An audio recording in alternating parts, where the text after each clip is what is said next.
السلام علیکم ورحمۃ اللہ وبرکاتہ۔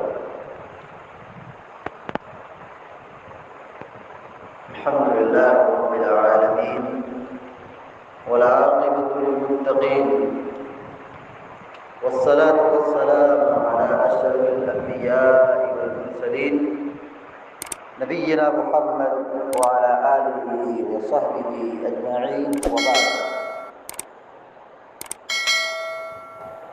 اعوذ باللہ من الشیطان الرجیم فصل لربک وانحر۔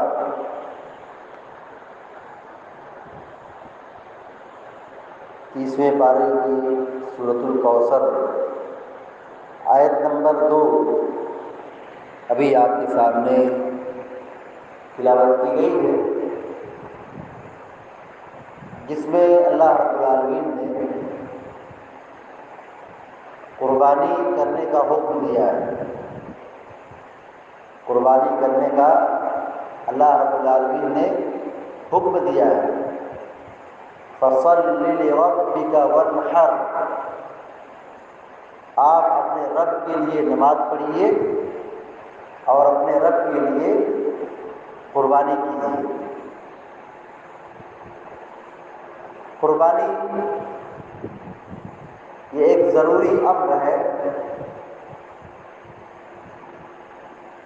سال میں یا ہر سال 10 ذی الحجہ سے لے کر 13 ذی الحجہ کی شام تک یہ قربانی کرنا، جن کو اللہ رب العالمین نے مال سے نوازا ہے، ان کے اوپر ضروری ہے۔ بعض علماء نے واجب قرار دیا ہے، جس کو اللہ نے مال سے نوازا ہے اس پر قربانی کرنا، اس کو قربانی کرنا یہ واجب اور ضروری ہے۔ جیسے نماز پڑھنا فرض ہے، ایسے قربانی کرنا بھی فرض ہے، واجب ہے۔ نبی کریم صلی اللہ علیہ وسلم نے ایک حدیث میں فرمایا، ایھا الناس ان علی کل اہل بیت فی کل عام اضحیہ۔ ترمذی اور ابو داؤد کی یہ روایت ہے کہ اللہ کے نبی یہ کہتے ہیں، اے لوگوں سنو، ان علی کل اہل بیت فی کل عام، ہر گھر پر ہر سال یہ قربانی کرنا مقرر ہے۔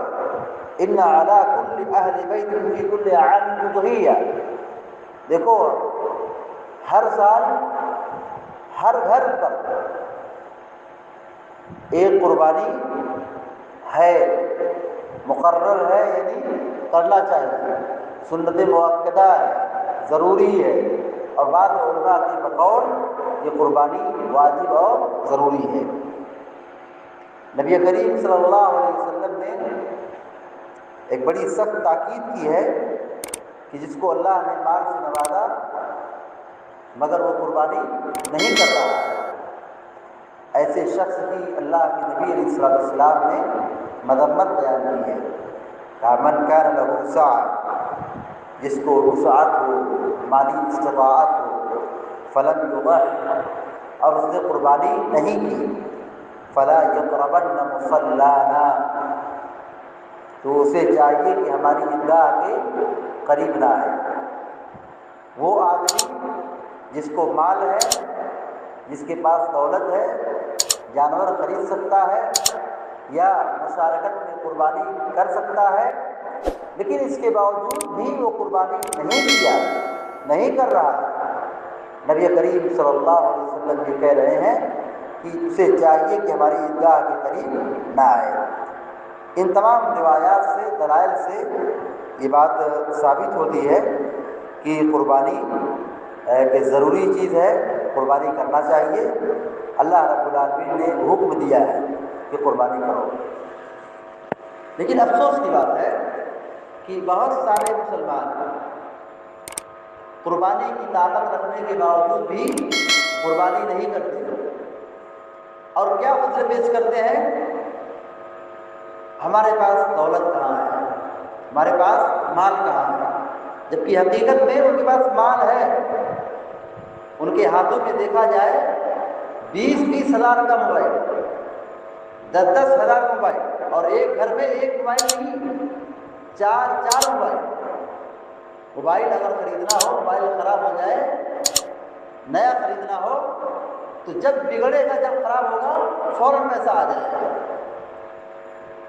ایک ہاتھوں میں 15 ہزار کی موبائل، ایک گھروں میں 4 موبائل۔ موبائل خریدنے کے لیے پیسہ ہے، اپنے نجی معاملات میں صرف کرنے کے لیے پیسہ ہے، مگر اللہ کی راہ میں جانور قربان کرنے کے لیے پیسہ نہیں ہے۔ یہ بہت ہی عجیب و غریب بات ہے۔ ہاں، جو کمزور ہے، جو مالی اعتبار سے استطاعت نہیں رکھتے ہیں، ان کی بات الگ ہے، لیکن بہت سارے متوسط گھرانے ایسے ہیں جو قربانی کر سکتے ہیں، ان کو اللہ نے نوازا ہے، لیکن وہ قربانی اس لیے نہیں کرتے کہ ہم بہت بڑے مالدار نہیں ہیں۔ یہ قربانی بہت بڑے مالداروں پر نہیں ہے، یہ تو عام آدمی جو 8,000 10,000 کا بکرا خرید سکتا ہے، اس سے کم بھی بکرا خرید سکتا ہے، تو اسے قربانی کرنا چاہیے۔ اس کے اندر بڑی برکت ہے، قربانی کرنے سے گھروں میں برکت ہوتی ہے، آفت و مصیبت سے انسان کی حفاظت ہوتی ہے، اور قربانی کرنے کی وجہ سے رزق کے دروازے کھل جاتے ہیں، مسائل آسان ہو جاتے ہیں، مشکلات آسان ہو جاتے ہیں۔ تو یہ میں کہہ رہا تھا کہ لوگوں کے ہاتھوں میں پیسے تو ہوتے ہیں، لیکن دل بخیل ہوتا ہے، اور قربانی کرنے کے لیے آدمی تیار نہیں ہوتا ہے، اور یہ عذر پیش کرتا ہے کہ میرے پاس موبائل نہیں، میرے پاس پیسہ نہیں ہے۔ لیکن دنیا کی بات جب کی جائے تو گھر بنانے کے لیے پیسہ ہے، گاڑی خریدنے کے لیے پیسہ ہے، لیپ ٹاپ خریدنے کے لیے پیسہ ہے، موبائل خریدنے کے لیے پیسہ ہے، اور دیگر اپنی ضروریات کے لیے پیسہ موجود ہے، لیکن قربانی کرنے کے لیے پیسہ نہیں ہے۔ یہ بڑی ناانصافی کی بات ہوگی، اور یہ ایسی بخیلی ہے جو اللہ رب العالمین کی شان میں انتہائی قسم کی گستاخی ہے۔ لہذا ہم سب کی یہ ذمہ داری بنتی ہے کہ ہم اپنے مالوں کی حفاظت کریں، اور حلال راستے سے مال کمائیں، اور اللہ کی راہ میں جانور قربان کرنے کی ہر ممکن کوشش کریں۔ دعا ہے رب العالمین سے کہ اللہ تبارک و تعالیٰ ہم کو، آپ کو، سارے مسلمانوں کو کہنے اور سننے سے زیادہ عمل کرنے کی توفیق عطا فرمائے، اور جو قربانی کے ایام ہیں اللہ تعالیٰ ہم سب کو قربانی کرنے کی توفیق عطا فرمائے، آمین یا رب العالمین۔ اقول قولی ھذا واستغفر اللہ لی ولکم ولسائر المسلمین فاستغفروہ انہ هو الغفور الرحیم، وصلی اللہ علی نبینا محمد وعلی آلہ وصحبہ اجمعین۔ السلام